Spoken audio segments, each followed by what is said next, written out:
മഹർഷിയും സംഘവും ജനക രാജധാനിയോടടുത്തു. വിശ്വാമിത്ര മഹർഷി വരുന്നുണ്ടെന്നറിഞ്ഞ് ജനക മഹാരാജാവ് പുരോഹിതനായ ശതാനന്ദനോടും മറ്റാചാര്യന്മാരോടും കൂടി വന്ന് എല്ലാവരെയും എതിരേറ്റ് രാജധാനിയിലേക്ക് കൂട്ടിക്കൊണ്ടുപോയി. മഹർഷിമാരുടെ കൂടെ രാമലക്ഷ്മണന്മാരെ കണ്ട് സന്തോഷചിത്തനായ രാജാവ് വിശ്വാമിത്ര മുനിയോട് ചോദിച്ചു: മഹാത്മൻ, ദേവകുമാരന്മാരെ പോലെ കാന്തിമാന്മാരായ ഈ മിടുക്കന്മാർ ആരാണ്? ആരുടെ ആത്മജന്മാരാണ്? പ്രത്യേക കാരണം വല്ലതും ഉണ്ടായിട്ട് വന്നതാണോ? ഇവരെ കണ്ടിട്ട് എനിക്ക് എന്തെന്നില്ലാത്ത ആനന്ദം അനുഭവപ്പെടുന്നു. ഇവർ ദശരഥപുത്രന്മാരായ രാമലക്ഷ്മണന്മാരാണ്. ദശരഥപുത്രന്മാരെന്ന് കേട്ടപ്പോൾ മിഥിലാധിപന്റെ മുഖം കൂടുതൽ പ്രസന്നമായി.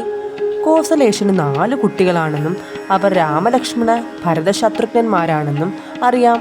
പുത്രകാമേഷ്ടിയുടെ ഫലസ്വരൂപമാണ് പുത്രോത്പത്തിയെന്നും 4 കുമാരന്മാരും ദിവ്യന്മാരാണെന്നും കേട്ടിട്ടുണ്ട്. അതെ, കുമാരന്മാർ ദിവ്യരാണെന്നതിൽ സംശയമില്ല. യാഗരക്ഷയ്ക്കായി ഇവരെയാണ് ഞാൻ സിദ്ധാശ്രമത്തിലേക്ക് കൊണ്ടുവന്നത്. യാഗവിഘ്നകാരികളായ രാക്ഷസന്മാരിൽ പലരെയും ഇവർ 2 പേരും കൂടി വകവരുത്തുകയുണ്ടായി.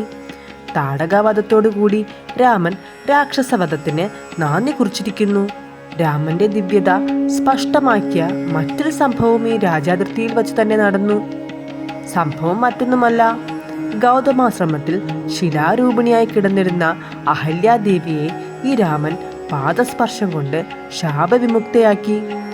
അങ്ങയുടെ സംരക്ഷണത്തിലിരിക്കുന്ന ശൈവജാപം കാണാനുള്ള മോഹം കൊണ്ടാണ് രാമൻ അനുജനോടുകൂടി ഇപ്പോൾ എൻ്റെ കൂടെ പോന്നിട്ടുള്ളത്. വിശ്വാമിത്രൻ പറഞ്ഞ വിവരങ്ങളെല്ലാം കേട്ടുകഴിഞ്ഞപ്പോൾ ജനക മഹാരാജാവിനും മറ്റും അളവറ്റ അത്ഭുതങ്ങളാണുണ്ടായത്. വിശേഷിച്ചും ജനക പുരോഹിതനായ ശതാനന്ദന്. അതിന് കാരണമുണ്ട്. ശതാനന്ദൻ അഹല്യ ഗൗതമന്മാരുടെ മൂത്ത മകനാണ്. അമ്മയുടെ ശാപവൃത്താന്തം മകനെയല്ലേ അധികം ആനന്ദിപ്പിക്കുക. അതിന് കളമൊരുക്കിയ വിശ്വാമിത്ര മഹർഷിയുടെ ദീർഘദർശന ശക്തിയോർത്തിട്ട് അത്ഭുതവും ശ്രീരാമന്റെ ദിവ്യതയോർത്തിട്ട് ആദരവുമാണ് ശതാനന്ദനുണ്ടായത്. അതിനാൽ അദ്ദേഹം താടകാവധത്തിനും അഹല്യമോക്ഷത്തിനും ശ്രീരാമനെ കരുവാക്കിയ വിശ്വാമിത്രന്റെ അത്ഭുത ചരിതത്തെ ശ്രീരാമന്റെ മുൻപിൽ പ്രകീർത്തിച്ചു.